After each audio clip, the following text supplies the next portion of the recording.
एक आदमी पागलों की तरह भाग रहा था, इस उम्मीद में कि शायद उसे इस जंगल से भाग निकलने का कोई रास्ता मिल जाए। लेकिन ये जंगल इतना घना था कि यहाँ से बाहर जाने का कोई रास्ता नहीं नजर आ रहा था। यह आदमी सूरज को देखते हुए आगे बढ़ता है, लेकिन अब सूरज भी धीरे धीरे ढल रहा था, मगर इस आदमी ने भागना नहीं छोड़ा। भागते भागते एक पॉइंट आया जहाँ एक बोर्ड पर लिखा हुआ था पॉइंट ऑफ नो रिटर्न, यानी वहाँ से कोई वापस नहीं जा सकता। साथ ही इस बोर्ड पर नंबर 108B लिखा हुआ था। ये देखकर वो और भी ज्यादा परेशान हो जाता है। धीरे धीरे अंधेरा और बढ़ने लगा और पूरे जंगल में एक अजीब सा खौफ फैल गया। तभी अचानक एकदम से सारे परिंदे उड़कर वहाँ से चले जाते हैं। इस आदमी के कई मील के सफर के बाद भी उसे पूरे जंगल में कोई भी एक जंगली जानवर नहीं दिखाई दिया। न जाने ऐसा क्या था जिसे जंगली जानवर भी डर रहे थे। डर के मारे वह आदमी और भी तेजी से भागने लगा, लेकिन कई घंटों का सफर करने के बाद वह आदमी अचानक एक जगह पर आकर रुक गया और उसके चेहरे पर मायूसी छा गई, क्योंकि उसके सामने वही 108 नंबर वाला साइन बोर्ड था जिस पर लिखा हुआ था पॉइंट ऑफ नो रिटर्न। अब आदमी को समझ आया कि चाहे मैं जितना भी भागूं पर इस जंगल से निकल नहीं सकता, इसलिए अब वो वहाँ छुपने की जगह ढूंढने लगा। लेकिन वहाँ उसे छुपने के लिए कोई सेफ जगह नहीं मिली, इसीलिए अब वो पेड़ के ऊपर चढ़ जाता है। पर तभी उस पेड़ की टहनी टूट गई, जिससे वो आदमी काफी ऊंचाई से नीचे जमीन पर आ गिरा। पेड़ से गिरने के बाद वो बहुत ज्यादा जख्मी हो चुका था, उसे काफी गहरी चोटें आई। इससे पहले कि वो बेहोश हो जाता तभी अचानक जमीन हिलने लगी और अजीब सी गुर्राने की आवाजें आने लगी। वो आवाजें सुनकर आदमी के गले में सांसें अटक गईं। तभी अचानक कोई उसे खींच कर ले गया। खींचने वाला कौन था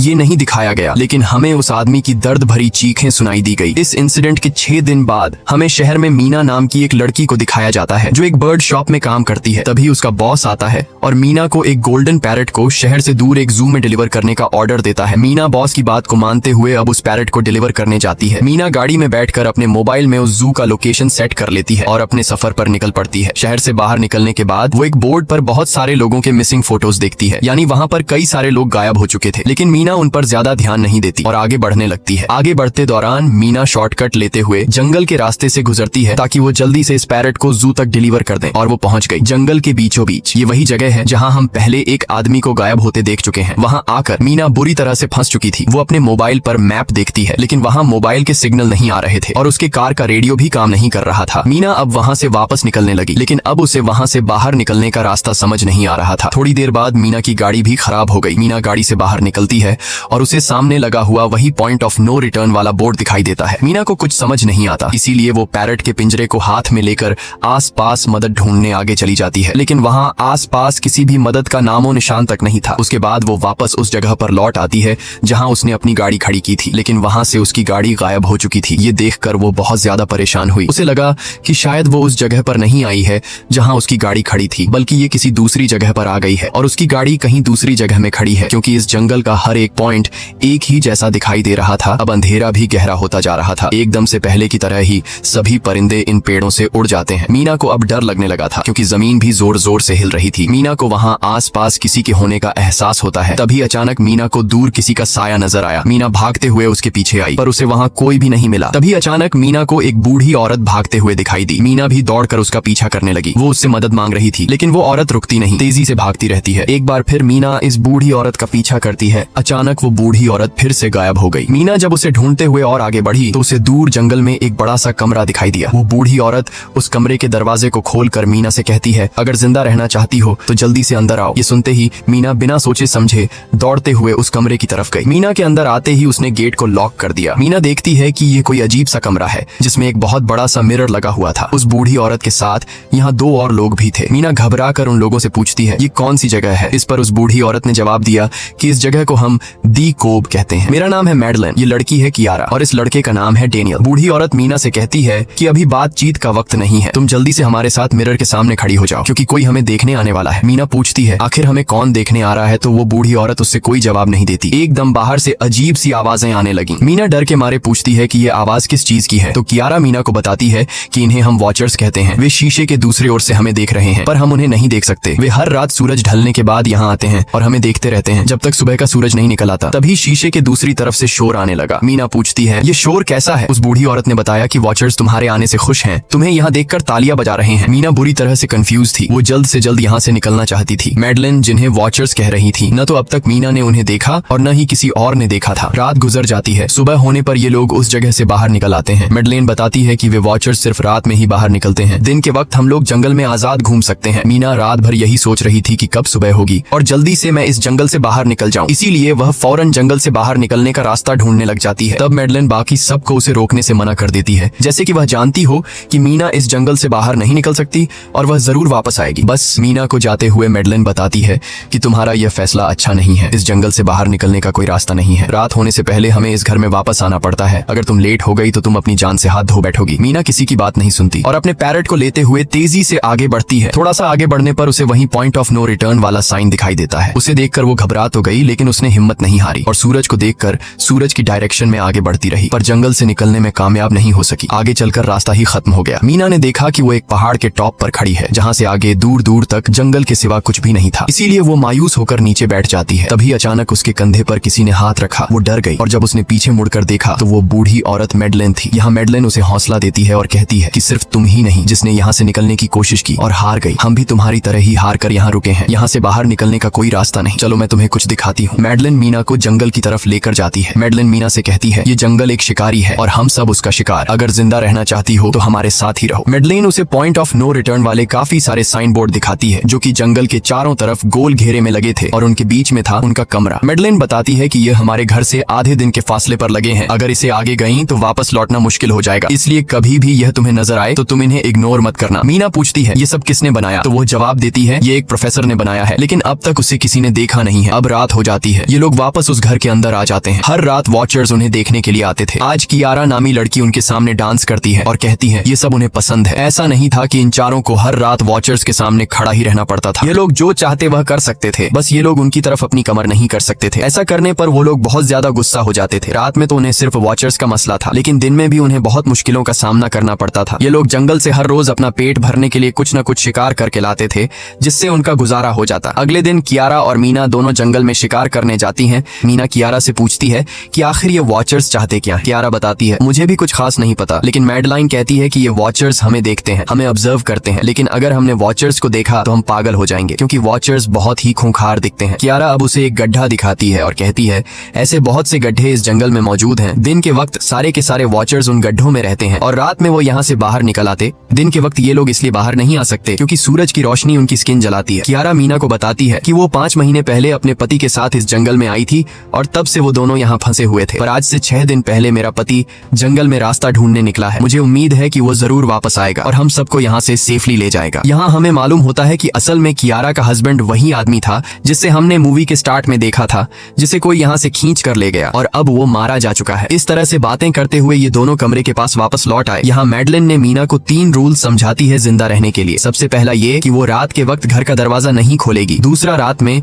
वो आईने की तरफ अपनी कमर नहीं करेगी। और तीसरा ये कि दिन के वक्त वो उन गड्ढों के पास नहीं जाएगी और जितना हो सके रोशनी में रहेगी। जब तक तुम इन रूल्स को फॉलो करोगी तब तक तुम जिंदा रहोगी। लेकिन मीना को मैडलाइन की बातों पर बिल्कुल भी भरोसा नहीं होता। अब उस रात मीना इन वॉचर्स के बारे में जानना चाहती थी, इसीलिए वो शीशे के साथ कान लगाकर आवाजें सुनने की कोशिश करती है। जब उसे कुछ सुनाई नहीं देता तो मीना को मैडलिन की बताई गई वॉचर्स की बातें फेक लगने लगती हैं। इसलिए वह रूल्स को तोड़ते हुए अपनी कमर को शीशे की तरफ करके सो जाती है और ऐसा करने पर इन वॉचर्स को गुस्सा चढ़ जाता है। वो लोग जोर जोर से उस शीशे को मारने लग जाते हैं। शोर से मैडलाइन भी उठ जाती है और वह जल्दी से मीना को शीशे की तरफ खड़े रहने को कहती है और तब जाकर वो वॉचर्स का गुस्सा शांत होता है। यानी जब इंसान वॉचर्स को अपनी पीठ दिखाते हैं तो वह उसे खुद की इंसल्ट मानने लगते हैं। ये रात भी गुजर जाती है और अगले दिन मीना डेनियल के साथ शिकार पर निकलती है। वो डेनियल से पूछती है, क्या आज तक तुमने किसी वॉचर को देखा है? जिस पर डेनियल ने जवाब दिया कि मैंने भी आज तक वॉचर्स को नहीं देखा और जो भी वॉचर्स को देखता है वो जिंदा नहीं बच पाता। तब मीना डेनियल को समझाती है कि मुझे लगता है कि ये सब मैडलाइन की बनाई हुई कहानियां हैं जिसके अंदर वो हमें फंसा रही है। हमें जरूर उन गड्ढों को जाकर चेक करना चाहिए,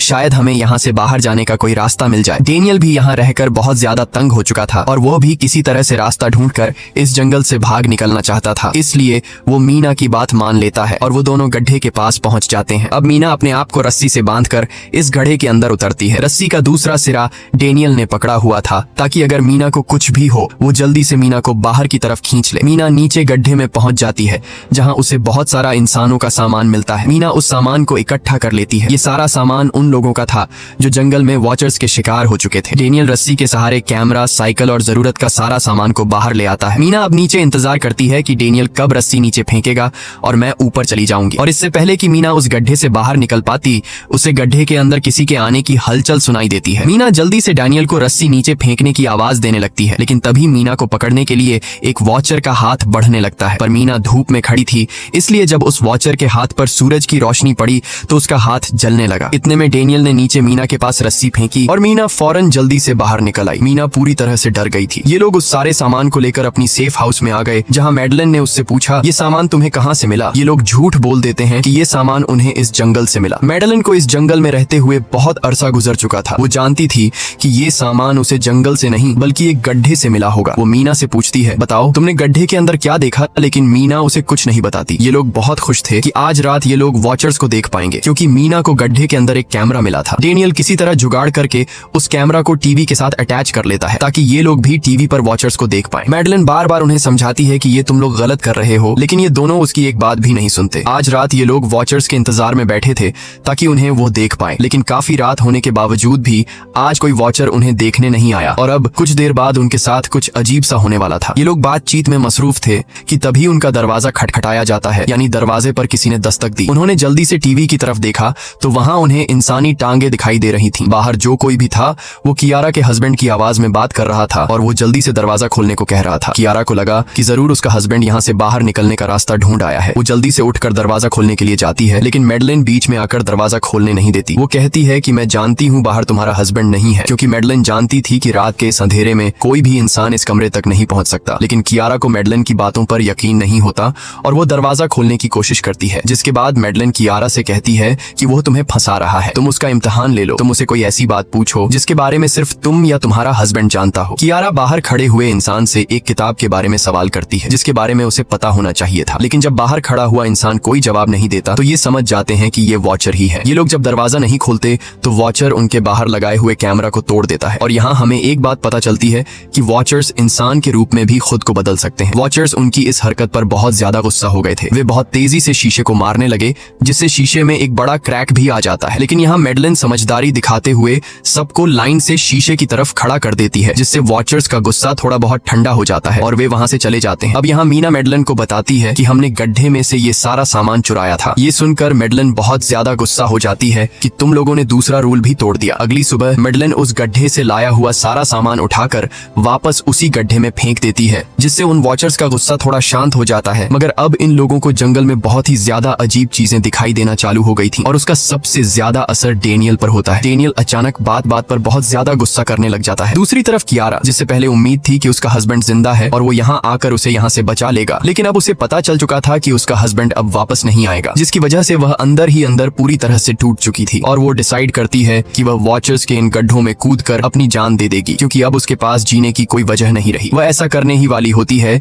कि मीना आकर उसे बचा लेती है। इसी बीच हम देखते हैं कि डेनियल मैडलिन की तरफ अजीब तरह से देख रहा होता है और वह गुस्से में आकर मैडलिन को पेड़ के साथ बांध लेता है। डेनियल ने कहा कि अब मैं इस बुढ़िया के कोई रूल्स नहीं मानूंगा, अब यहाँ सिर्फ मेरी बात मानी जाएगी। अब रात होने वाली थी, इसलिए डेनियल कमरे की तरफ भागा और कियारा भी उसके पीछे भागी, लेकिन मीना मैडलिन के पास आई और उसकी रस्सियां खोलने लगी। दूसरी तरफ डेनियल ने कियारा को लेकर कमरे का दरवाजा अंदर से बंद कर दिया और मीना और मैडलिन को बाहर वॉचर्स के लिए छोड़ दिया। मीना और मैडलिन डेनियल से दरवाजा खोलने के लिए गिड़गिड़ाते रहे। डेनियल से रिक्वेस्ट करते हैं कि प्लीज दरवाजा खोल दो, लेकिन डेनियल ने दरवाजा नहीं खोला। अब बाहर चारों तरफ अंधेरा छा गया और वॉचर्स के आने का टाइम हो गया, इसलिए अब मजबूरन उन्हें अपनी जान बचाने के लिए एक घने पेड़ के नीचे रहकर छिपना पड़ा। थोड़ी देर बाद उन्हें वॉचर्स की गुराने की आवाजें आने लगी। इस टाइम मीना और मैडलिन के साथ हमें भी उन वॉचर्स की एक झलक दिखाई जाती है। ये लोग लंबे पतले और खतरनाक थे। सब अपने अपने गड्ढों से निकलकर इंसानों को देखने के लिए उस सेफ रूम तक पहुंचते हैं और जब ये लोग देखते हैं कि मीना और मैडलिन वहां नहीं है तो वो उनको खाने के लिए जंगल में ढूंढने लग जाते हैं। और जब ये वॉचर्स दूर जाते हैं तो मौके का फायदा उठाते हुए ये दोनों फिर से सेफ रूम तक आ जाते हैं और डेनियल से रो रो कर दरवाजा खोलने को कहते हैं। इस बार डेनियल के दिल में रहम जाग जाता है और वो उनके लिए दरवाजा खोल लेता है। अब अंदर जाने के बाद पहले तो मैडलिन डेनियल पर गुस्सा करती है और फिर इन सबको शीशे के सामने खड़ा करके वॉचर्स के बारे में कुछ बातें बताती है। मैडलिन ने कहा कि अब तक हम बहुत से रूल्स तोड़ चुके हैं, इसलिए मुझे नहीं लगता कि इस बार वॉचर्स हमें माफ करेंगे। मैं तुम लोगों को वॉचर्स के बारे में कुछ सच्चाई बताना चाहती हूँ। दरअसल मैं जब यहाँ पहली बार आई थी तो मैंने कुछ ऐसा देखा जिससे मेरे होश उड़ गए। मैंने अपना ही एक डुप्लीकेट देखा। असल में वो एक वॉचर था जो मेरा रूप लेने की कोशिश कर रहा था। हालांकि उसकी आंखें और बाल बिल्कुल परफेक्ट नहीं थे। मीना ने पूछा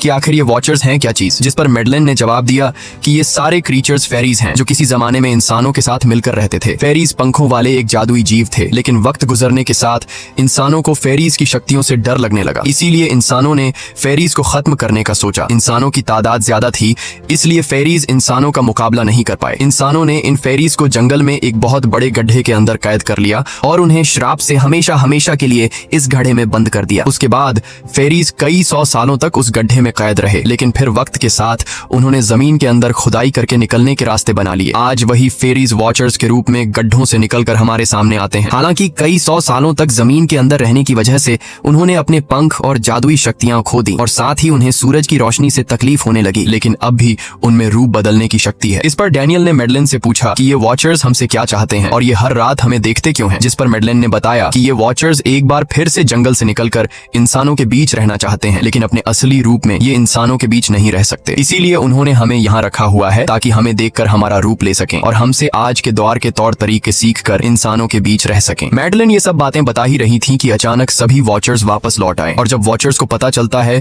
कि मैडलिन और मीना वापस अपने कमरे में आ गए हैं तो वो सब गुस्से से भड़क उठे और दरवाजा तोड़ने की कोशिश करने लगे। इन चारों ने टेबल को खींचकर दरवाजे के सामने रख दिया ताकि दरवाजा वॉचर्स तोड़ न सके, लेकिन वॉचर्स की ताकत काफी ज्यादा थी और इन चारों को पता चल चुका था कि जल्द ही वॉचर्स अंदर आ जाएंगे और उन्हें मौत अपनी आंखों के सामने दिखाई दे रही थी। तभी उन्होंने देखा कि टेबल को घसीटकर दरवाजे तक ले जाने की वजह से कारपेट पलट गई है। जब उन्होंने कारपेट हटाया तो उन्हें नीचे एक बड़ा लोहे का गेट नजर आया। उन्होंने जल्दी से गेट खोला तो उन्हें पता लगा कि नीचे एक बहुत बड़ा बंकर है। ये लोग जल्दी से उस बंकर के अंदर घुस गए और ऊपर से लोहे का गेट बंद कर दिया। ये लोग इस बात को लेकर परेशान थे कि ये बंकर यहाँ पर मौजूद था और इन लोगों को पता भी नहीं चला। इस बंकर के नीचे बहुत फैसिलिटीज थी, हजारों दिन का खाना, एक कंप्यूटर और भी बहुत सारा जरूरत का सामान रखा था। मीना जानना चाहती थी कि आखिर ये जगह किसने बनाई, इसीलिए वो उस कंप्यूटर को ऑन कर लेती है। उस कंप्यूटर में बहुत सारा डेटा सेफ था जिसे खोलने पर उन्हें पता चलता है कि ये सारी जगह प्रोफेसर मार्टिन ने बनाई थी। असल में प्रोफेसर को इन क्रीचर्स के बारे में पता था। वो इन वॉचर्स पर रिसर्च करना चाहता था, इसीलिए उसने ये बंकर बनाया था। पैसों का लालच देकर वो दूसरे इंसानों को काम के लिए यहाँ लेकर आता था और रात के वक्त मजदूरों को ऊपर कमरे में छोड़कर खुद यहाँ आकर छुप जाता था और वो वॉचर्स फिर उन इंसानों को खा जाया करते थे। अगली वीडियो में डॉक्टर मार्टिन बताते हैं कि उनकी रिसर्च के दौरान उन्हें एक सबसे अलग फेरी मिली जो रोशनी में भी उन गड्ढों से बाहर आ सकती थी। डॉक्टर बताता है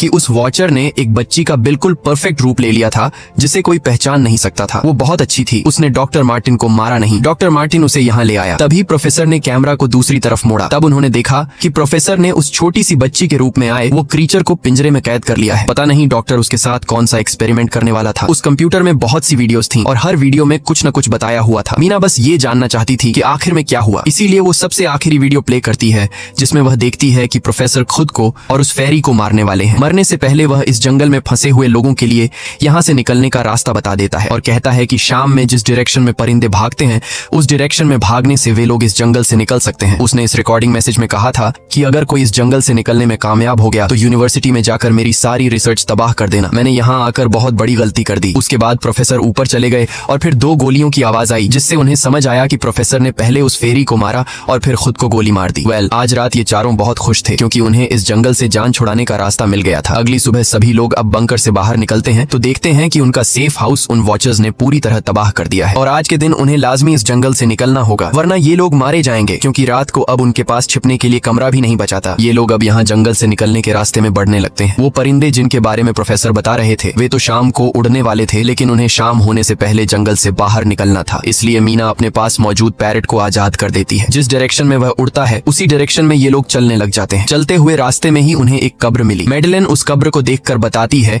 कि एक वक्त था जब ये लोग इंसानों के साथ रहते थे, लेकिन इंसानों ने उनके साथ बहुत बुरा किया, धोखा किया और उन्हें यहाँ जंगलों में फंसाकर खुद चले गए। कई घंटे सफर करने के बाद ये लोग एक नदी के पास पहुंच गए। वहाँ उन्हें प्रोफेसर का एक बोट मिला जिसको देखकर ये लोग बहुत खुश हुए, लेकिन उनकी खुशी अब कुछ ही देर की मेहमान थी क्योंकि अब अंधेरा हो चुका था और वॉचर्स के आने का वक्त हो गया था। उससे पहले कि ये लोग डॉक्टर मार्टिन की बोट में बैठकर यहाँ से दूर चले जाते तभी उन्हें पीछे से किसी की आवाज आई। जब उन्होंने पीछे मुड़कर देखा तो वो कियारा का हस्बैंड था जो मदद के लिए चिल्ला रहा था। वो बहुत ही जख्मी हालत में था। बाकी सब बोट में बैठ चुके थे, इसलिए डेनियल अकेला उसकी मदद के लिए गया। डेनियल कियारा के हस्बैंड को खींचकर बोट की तरफ लाने लगा, लेकिन तभी ये लोग बोट से देखते हैं कि डेनियल जिसकी मदद करने गया वह कोई इंसान नहीं बल्कि एक वॉचर है जिसने उनके सामने ही डेनियल का रूप ले लिया। वो लोग कुछ भी नहीं कर पा रहे थे। अब उस वॉचर ने डेनियल को मार दिया। उन्हें इस बात का पता था कि वॉचर्स इस नदी को पार नहीं कर सकते हैं और फाइनली ये लोग खुद इस नदी को पार करके शहर तक पहुंच जाते हैं। और कहानी में असल ट्विस्ट इसके बाद आया। शहर पहुंचने के बाद ये तीनों अलग अलग रास्तों पर चले गए और कुछ दिनों बाद अब मीना जल्दी से डॉक्टर मार्टिन के कहने के मुताबिक उनके यूनिवर्सिटी में उनका सारा डेटा खत्म करने के लिए आई। उससे पहले कि वह उनका रिसर्च डेटा डिलीट कर देती तभी उससे वहाँ एक टेप रिकॉर्डर मिला और उस टेप रिकॉर्डर से मीना को एक नया राज मालूम हुआ। जब हजारों साल पहले इंसान और फेरीज एक साथ रहते थे तो तब उनकी शादी भी हुआ करती थी। इंसान और फेरी के मिलन से जो बच्चे पैदा होते थे उनमें इंसान और फेरी दोनों के गुण होते थे। उन्हें हाफलिंग्स कहा जाता था। उन हाफलिंग्स में एक खासियत थी कि वे रूप बदलने में इतने माहिर होते थे कि वे किसी मरे हुए इंसान का रूप भी बदल सकते थे। प्रोफेसर का मानना था कि जब इंसानों ने फेरीज को जंगल के अंदर गढ़ों में कैद कर लिया था तब हाफलिंग इंसानों के बीच अपना रूप बदलकर चुपके से रहने लगे और वो आज भी किसी न किसी रूप में इंसानों के बीच मौजूद है। मीना जब प्रोफेसर के ऑफिस में आई और वहाँ पर जांचबीन करने लगी तो वहाँ उसके हाथ कुछ ऐसी तस्वीरें लगी जिसने उसके होश उड़ा दिए। उसने देखा कि तस्वीर में जो प्रोफेसर के साथ लेडी खड़ी है वो कोई और नहीं बल्कि मेडलिन है और असल में मेडलिन प्रोफेसर की वाइफ है। वो कंफ्यूज हो जाती है कि मेडलिन ने उसे यह बातें क्यों नहीं बताई। इस भारी कंफ्यूजन को शेयर करने के लिए वो कियारा के पास आती है और उसे बताती है कि जिस मेडलिन से हम जंगल में मिले थे वो असल में प्रोफेसर मार्टिन की वाइफ है, लेकिन उसने हमें यह सच्चाई इसलिए नहीं बताई क्योंकि वो खुद एक इंसान नहीं बल्कि एक रूप बदलने वाली फेरी थी। मैंने जब रिसर्च किया तो मुझे पता चला कि काफी साल पहले प्रोफेसर की वाइफ मेडलिन कैंसर की वजह से मर गई थी। ये सुनकर कियारा कहती है कि फिर वो मेडलिन कौन थी जो इतने समय से हमारे साथ थी। इस पर मीना कहती है मुझे सब समझ आ रहा है। दरअसल प्रोफेसर अपनी वाइफ के मरने से बहुत दुखी थे और उसे हर हाल में वापस पाना चाहते थे और जब प्रोफेसर को इन रूप बदलने वाली फेरीज के बारे में पता चला तो प्रोफेसर ने